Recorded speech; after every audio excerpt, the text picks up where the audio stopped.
We're now going to cover drawing joints. So we need to be in the animation menu, and we need to go over into our skeleton and to our joint tool. The default settings are fine. Now when we draw joints, we normally are in one of the orthographic views. While we can draw joints in the perspective view, we have no sense of depth, so our joints are going to get all messed up if we're not careful. So let's go into one of the orthographic views. We're going to actually pick our side, and we're just going to actually draw some joints down. So I'm just going to click, and you can see how we have this little reticle. We have a joint, and I let go, and then I'm going to draw another joint.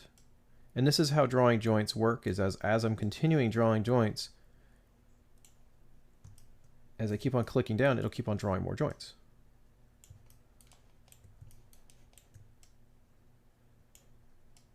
Okay, like that.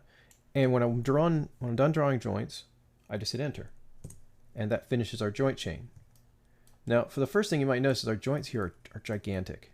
Now, the actual joints are not gigantic. The joint point is literally just that little point in the middle of the circle, and that's it. So if I wanted to select any part of this one joint here, anything in this whole triangle area will count. See?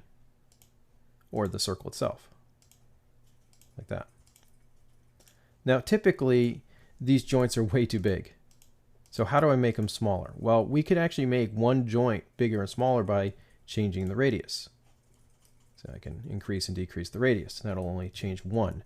But if I want to change them all together, I just go into display. I go into our animation and joint size. And we get this little menu, and this will allow us to globally change the scale of our joints. This is something we constantly have to do, because when we open up a new scene, the joints always seem to get a little messed up.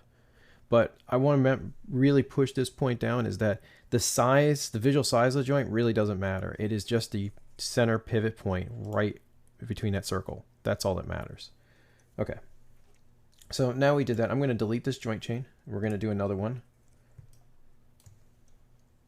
So I'm going to just continue drawing joints like this. And let's say I finish, I hit enter, and I want to continue drawing joints on that joint chain. Well, I can go back into the joint tool, and I can just click on that joint and then continue drawing like that. Like that. Okay, and it's in there. Okay. So now I want to talk about moving up and down a joint chain. I can select our joints here,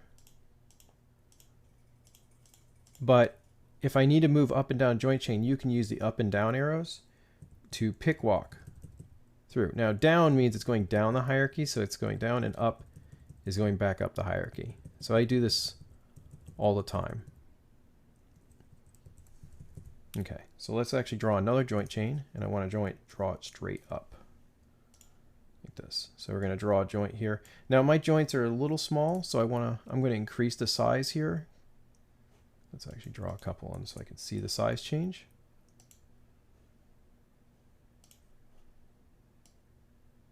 Like that.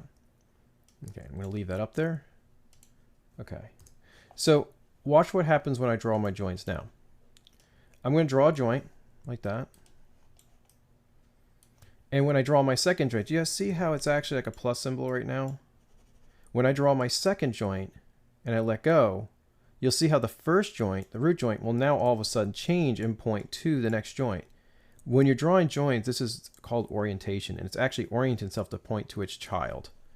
And this is how kind of drawing joints work, is that it will always point down the axis for the next one.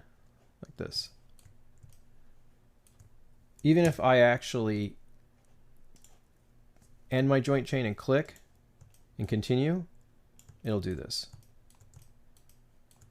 Important thing to note here, though, is that if I just translate one of these joints, it will not update itself at all.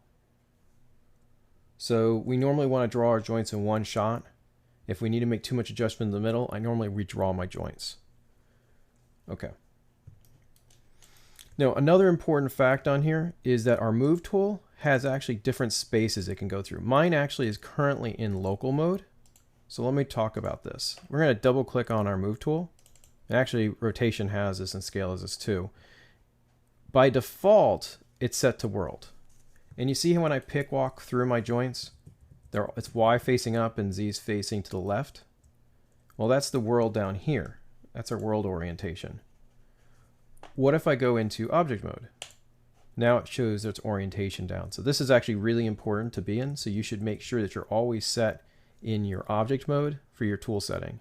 You should also check, now most likely this is unchecked, but we want to make sure that this mode is turned off.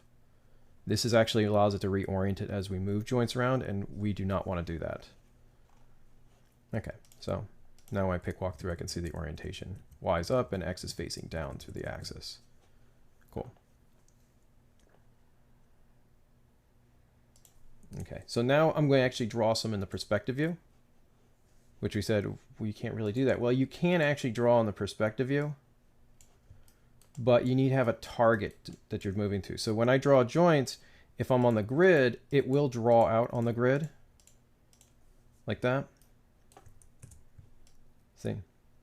So it has a point of reference that's going on. But if I draw joints in space like this, sometimes they won't even let me draw joints. You see how we have no sense of depth on it. So if I have a piece of geometry, I can snap my joints to the geometry if I need to trace something close on the surface. So that works too. So those are just some fundamentals of drawing joints. We're going to obviously be doing this a lot throughout the whole month, but I wanted to give you a little familiarity with different types of things. So make sure you're using the pick walking. Make sure you're actually in your move tool that you are in object mode and have this automatic orient joint turned off.